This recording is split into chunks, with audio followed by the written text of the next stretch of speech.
మరి ఆనాటి శిల్పులంతా కూడా చిత్రకారులు అంటాం మనం. ఆ చిత్రకారులంతా ఎంత కష్టపడి పడుకొని కూడా వేసి ఉంటారు. అది లేకపోతే కష్టం కదా. అంతెత్తు సారవ కట్టుకొని దాని మీద పడుకొని రంగులు పక్కన పెట్టుకొని ముందు స్కెచ్ చేసుకొని స్కెచ్ అంతా కూడా నింపుకుంటూ ప్రమాణ సహితంగా ఎక్కడ ఏమాత్రం సౌష్ఠవం తగ్గకుండా అలంకారాలతోనూ ముఖ కవళికలతోనూ అత్యద్భుతంగా ఆ దృశ్యాన్ని తీర్చిదిద్దారు. కేవలం దేవతామూర్తులే కాకుండా సమకాలీన జనజీవన విధానాన్ని కూడా అందులో పునికి పుచ్చుకున్నట్టుగా చేశారు. ఫర్ ఎగ్జాంపుల్, ఈయన విరుపన్న, ఆయన తమ్ముడు వీరన్న, వాళ్ళు కూడా కుటుంబ సమేతంగా వీరభద్ర స్వామిని దర్శించుకున్న దృశ్యం అత్యద్భుతం.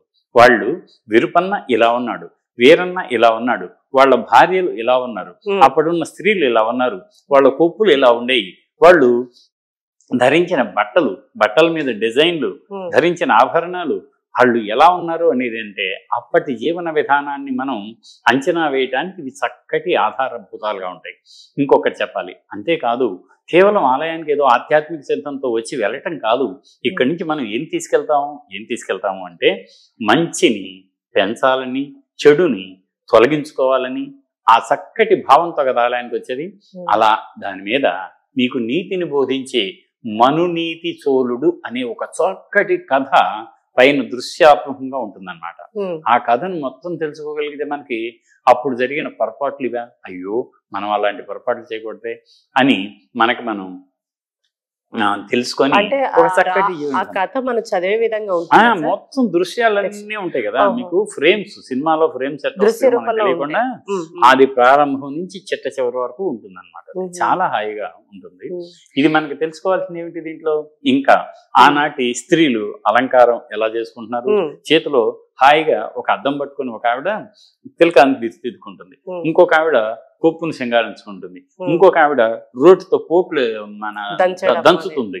సో దీని అర్థం ఏమిటి, ఇంకొకటి ఒక ఆవు పోతూ ఉంటుంది, ఒక ఆవు మేస్తూ ఉంటుంది, లేకదోడ వచ్చేసి పాలు తాగుతూ ఉంటుంది. ఇంకా గోళ్ల మీద అత్యద్భుతంగా తీర్చిదిద్దినటువంటి ఈ హంసలు ఉన్నాయి. మనం ఇవాళ ఆంధ్రప్రదేశ్ హ్యాండీక్రాఫ్ట్స్ ఎంపోరియం పేరేమిటి, లేపాక్షి. ఆ లేపాక్షి గుర్తేమిటి, హంస. ఎక్కడదా హంస, ఇదిగో ఈ లేపాక్షి గోడ మీద చెక్కిన అత్యంత సుందరతరంగా తీర్చిదిద్దిన అదే హంస. మళ్ళీ అదే హంస ఈనాడు ఈ జ్యువెలరీ సంస్థలు ఎంతమంది మామిడి పిందెల డిజైన్ అని, హంసల డిజైన్ అని పెట్టుకుంటున్నామే, ఈ హంసల్ని కూడా అక్కడి నుంచి తీసుకున్నటువంటి దృశ్యాలు. సార్, లేపాక్షి అనగానే మనకు గుర్తొచ్చేది బసవన్న. మరి బసవన్న గురించి ఏమన్నా చెప్పడానికి ఉందా సార్? బసవన్న, లేపాక్షి బసవన్న లేసిరావయ్య అని మనం అనుకున్నాం కదా, అది అత్యద్భుతమైనటువంటి ప్రచారానికి దారితీసింది. ఈ బసవన్న ఇలా ఈయన ఎందుకంటే గమ్మత్తు ఏమైందంటే, ఈ నందిని కూడా విరుపన్నే చెక్కించాడు. ఎందుకు ఎక్కించాడు, విరుపన్న ఇంటి పేరు నంది విరుపన్న ఆయన పేరు, వీళ్ళ తమ్ముడు పేరు నంది వీరన్న, వీళ్ళ అమ్మ పేరు నంది ముద్దమాంబ, వీళ్ళ నాయన పేరు నంది లక్కుమ శెట్టి.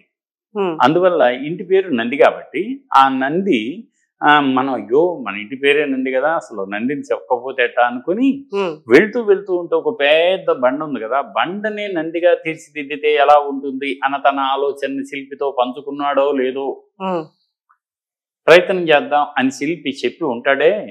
మళ్ళీ ఈ ఆలయ నిర్మాణంలో అనేక సార్లు సూచనలు ఇవ్వటానికి, డబ్బు బట్టవాడా చేయటానికి అనేక సార్లు ఆయన పెనుగొండ నుంచి లేపాక్షికి వచ్చి ఉంటాడు కదా, ఒక తూరి ఇలా చెప్పి వెళ్ళాడో లేదో మళ్ళీ వచ్చే తల్లికి సర్వంగ సుందరంగా 27 అడుగుల పొడవు 15 అడుగుల ఎత్తున్నటువంటి అత్యద్భుతంగా మరెక్కడా లేని ఒక నందిని అక్కడ తీర్చిదిద్దాడు శిల్పి. ఎలా హాయిగా పడుకున్నట్లుగా, తర్వాత మెళ్ళో గంటల పట్టెళ్ళు, 1 2 3 4 5 పట్టెళ్ళు, చెవులకు కూడా ఈనాడు చెవులకు మనం కర్ణాభరణాలు అంటామే, మా నంది ఏం తక్కువ, మా భార్య అలంకరించుకుంది కదా, అలాంటి అన్ని అలంకారాలని నేను నా నందికి వేస్తాను అని వేశాడు. ఇంకోటి ఏమిటంటే, ఆ మెళ్ళో పట్టెళ్లకు వేలాడుతున్నటువంటి పతకం అంటాం మనం, వేలాడుతూ ఉంటుంది, ఆ పెండెంట్ మీద ఏం చెప్పారు తెలుసా మీకు, గండభేరుండం, విజయనగర కాలానికి గండభేరుండ అనే ఒక చిహ్నం, వరాహ లాంఛనం ఎలాగో గండభేరుండాన్ని కూడా వాళ్ళు నాణ్యాల మీద వేసుకున్నారు. ఆ పక్షి అంటే వాళ్ళకి అంత ఇష్టం. గండభేరుండం అంటే గరుత్మంతుడికి మళ్ళీ ద్విగుణీకృతం అన్నమాట.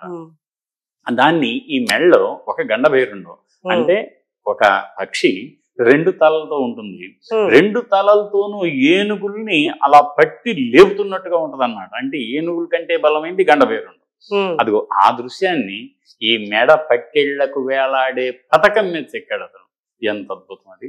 సో ఇలా మనం ఈ లేపాక్షి నంది గురించి చెప్పుకోవాలి అంటే ఎంతో హాయిగా ఉంటుంది. ఎంత నిమ్మళంగా ఉంది అంటే అంత నిమ్మళంగా ఉందన్నమాట. ఎందుకో తెలుసా, నేను ఇవాళకి నా రైతుకి ఏం చేయాలో అది చేశాను. నాకు అతను మేత ఇచ్చాడు, హాయిగా తిన్నాను, ఇంకేం కావాలి నాకు అని ఒక చక్కటి ఆత్మతృప్తితో అలా పడుకొని, అయ్యా మీరు కూడా ఎందుకు ఉరుకుతారు, పరుగులు ఎత్తారు, ఎందుకు ఈ ఆరాటం, కొంత సరిపోదా మీకు అని ఒక చక్కటి సందేశాన్ని సందర్శకులకు ఇస్తున్న భావన కలుగుతుంది. అంటే ఆ పడుకునే విధానం అంత నిదానంగా ఉంటుంది అన్నమాట, చూసే అంత ప్రశాంతంగా. సార్, లేపాక్షి ఆలయం గురించి చాలా చక్కగా వివరించారు సార్. మీ విలువైన సమయాన్ని మా 6 టీవీ ప్రేక్షకులకు కేటాయించి ధన్యవాదాలు సార్. ధన్యవాదాలమ్మా. నాకు కూడా ఏమనిపిస్తుంది అంటే, మీరు నమ్మరు, నేను ఇదిగో లేపాక్షి సందర్శించినప్పుడు నేను సందర్శించి ఆనందించనే, మనం అందరికీ తెలియజేయాలి అని ఈ విజయనగర కళానిలయం లేపాక్షి దేవాలయం అనే పుస్తకాన్ని రాశాను నేను. ఇది ఎవరికి అంకితం ఇస్తాను తెలుసా? విరుపన్నకు. ఏ విరుపన్నకు?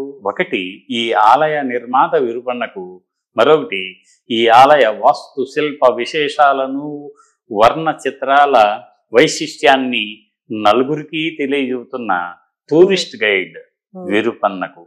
ఇద్దరు విరుపన్నలకు నేను ఈ గ్రంథాన్ని అంకితం చేశాను అన్నమాట. సార్, అంటే ఈ దీంట్లో మొత్తం అంతా మీరు ఆలయం గురించి అంతా వివరించి రాశారు. మొత్తం మీకు అంటే ఇది ఇక్కడంతా ఈ ఆలయం లోపల ఎలా ఉంటుంది, తర్వాత దృశ్యం ఏంటి, ఎలా ఒక్కళ్ళు మీ లోపలికి వెళ్ళి చుట్టూ 3 ప్రాకారాల్లో తిరుగుతూ ఉంటే మీకు ఏమేమి కనిపిస్తూ ఉంటాయి, ఆ విశేషాలు, వాస్తు శిల్పం, శాసనం, వర్ణ చిత్రం, ఒకటేమిటి అన్నిటి గురించి సమాహారంగా ఈ పుస్తకాన్ని తీసుకురావడం జరిగిందమ్మా. ఇది మా ప్రేక్షకులు కూడా చూపిస్తాను సార్. చూసారు కదా, ఈ మన శివనాగిరెడ్డి గారు రాసిన ఈ పుస్తకాన్ని మీరందరూ చదివి తెలుసుకోవాల్సిన విషయం. చూస్తూనే ఉండండి 6 టీవీ, సామాన్యుడి ఆరో ప్రాణం.